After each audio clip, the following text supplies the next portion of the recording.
Assalamualaikum warahmatullahi wabarakatuh. Bismillahirrahmanirrahim. Alhamdulillahi rabbil alamin, amma ba'du. Sahabat-sahabat saya dimanapun berada, para teman-teman, alhamdulillah hari ini kita bisa berjumpa kembali dalam kajian semantik Al-Quran yang secara spesifik di playlist ini kita membahas tentang Al-Furuq Ad-Dalaliyah yang ada di dalam Al-Quran Al-Karim.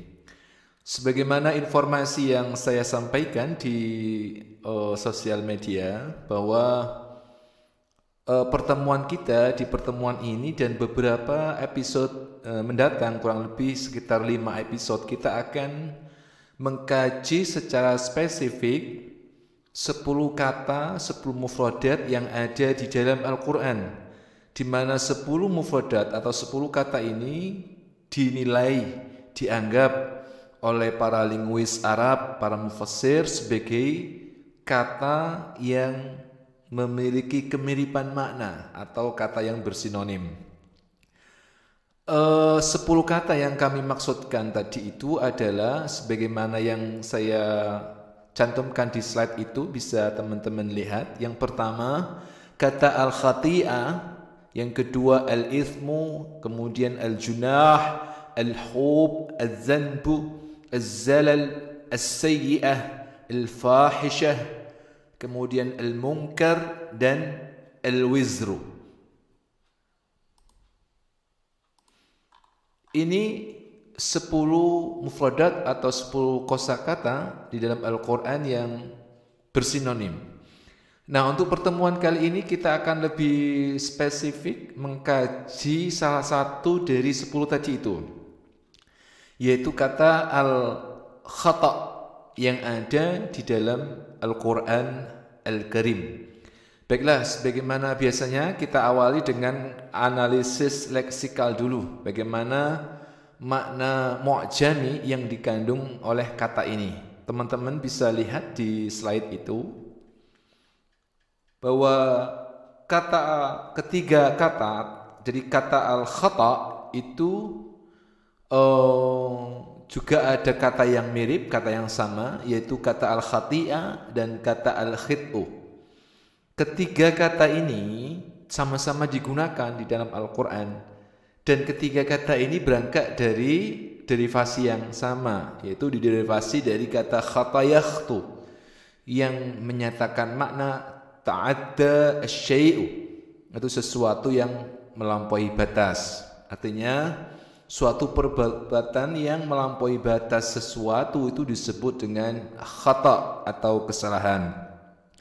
Artinya begini gambarannya, dalam aktivitas, dalam kegiatan, dalam perbuatan dan sebagainya itu kan sudah ada ketetapan, sudah ada qanun dari Allah Subhanahu wa taala. Sehingga siapa yang tidak berjalan di rel-rel yang sudah ditentukan oleh Allah itu, maka dia dianggap sebagai orang yang keluar dari rel. Nah, keluar dari rel itulah disebut dengan melampaui, tidak sesuai.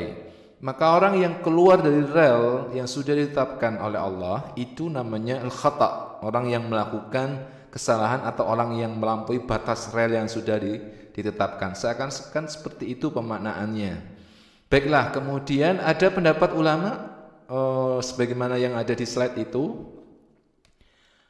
Ada sebagian ulama yang berpendapat bahwa kata al-khata' dan kata al-khati'ah itu menyatakan makna kesalahan yang dilakukan tanpa ada unsur kesengajaan. Berbeda dengan kata al-khit'u, itu adalah suatu kesalahan, suatu perbuatan yang tidak sesuai dengan koridor, sesuai dengan rel, tidak sesuai dengan rel, yang itu dilakukan ada unsur kesengajaan. Ini ada pendapat seperti itu. Berikutnya, tadi sudah makna leksikal. Sekarang kita melihat bagaimana ketiga kata ini ketika berada di dalam Al-Quran. Coba kita lihat di slide itu, bahwa kata al-khata' dan kata al-khati'ah yang pertama itu dalam konteks Al-Quran menyatakan suatu perbuatan yang dilakukan tanpa ada unsur kesengajaan. Ini berarti ada korelasi, ada koneksitas antara makna etimologis yang kami uraikan tadi dengan makna konteks yang ada dalam Al-Quran.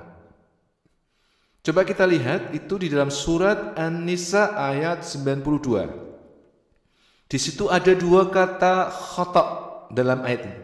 Satu, mu'minan illa khata'an, yaitu an yaqtula mu'minan illa khata'an wa man qatala mu'minan khata'an. Ada dua khata'an di situ. Kalau kita lihat pendapat mufassir, di antaranya adalah Abu Hayyan, itu menyatakan bahwa khata' yang ada di dalam ayat di atas itu menyatakan suatu perbuatan yang dilakukan tanpa ada pilihan dari si pelaku. Artinya pembunuhan itu terjadi tanpa ada unsur kesengajaan. Ini makna yang pertama yang dikandung oleh kata al-khata'u dan kata al-khati'ah di dalam Al-Quran. Sekarang kita beralih ke makna yang kedua, bahwa kata al-khata' dan kata al-khati'ah di dalam konteks Al-Quran itu menyatakan makna dosa kecil, dan sebagian besar penggunaannya itu untuk perbuatan yang dilakukan tanpa ada unsur kesengajaan. Berarti ini mirip dengan makna etimologis yang sudah diuraikan tadi juga. Coba lihat teman-teman, itu ada 5 ayat. Yang pertama surat Al-Baqarah 81, An-Nisa ayat 112, surat Taha ayat 73, Syu'ara 82, dan surat Al-A'raf ayat 161. Kita lihat di situ ada kata al-khata' dan ada al-khati'ah, baik dalam bentuk jamak dan mufrad. Jamaknya al-khata' itu al-khataya, dan jamaknya al-khati'ah itu al-khati'at. Dari kelima kata khata'an dan kata al-khati'ah dengan bentuk mufrad dan jamaknya itu, kita bisa lihat di situ ada fitur-fitur makna. Ada fitur-fitur makna semantis yang bisa kita ambil benang merah.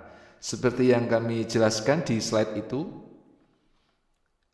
Fitur-fitur makna yang kami maksudkan diantaranya adalah satu, bahwa kata al-khata' dan kata al-khati'ah pada 5 ayat tersebut itu menyatakan makna dosa kecil. Dan yang kedua, sebagian besar penggunaan kata khata' dan khati'ah dinyatakan untuk perbuatan yang tidak disengaja. Seperti seseorang bertujuan menembak burung, tetapi terkena manusia sehingga mengakibatkan adanya kematian. Nah, ini makna kata al-khata'u dan kata al-khati'atu dalam konteks Al-Quran yang tadi ada 2 kesimpulan itu. Sekarang kita beralih pada kata al-khit'u dalam konteks Al-Quran. Teman-teman bisa lihat di slide itu bahwa kata al-khit'u itu hanya disebutkan 1 kali di dalam Al-Quran. Tepatnya surat Al-Isra ayat 31. Itu disebutkan bahwa inna qatlahum kana khit'an katsira. Kata al-khit'u di dalam ayat tersebut itu menyatakan makna dosa besar. Dan dalam perbuatan tersebut ada indikasi, ada unsur kesamaan. Nah, baiklah, setelah kita lihat makna ketiga kata tersebut, yaitu makna al-khata', makna al-khati'ah, dan al-khit'u dalam konteks Al-Quran. Sekarang coba kita lihat fitur-fitur semantis yang membuat ketiga kata ini memiliki kemiripan makna, yaitu 3 kata yang bersinonim. Apa fitur-fitur yang dimaksudkan? Coba kita lihat. Yang pertama, yang membuat ketiga kata ini bersinonim karena ketiganya itu sama-sama menyatakan makna sesuatu yang melampaui batas, seperti yang sudah kami jelaskan tadi itu. Yang kedua, ketiga kata tersebut sama-sama menyatakan makna kesalahan atau dosa.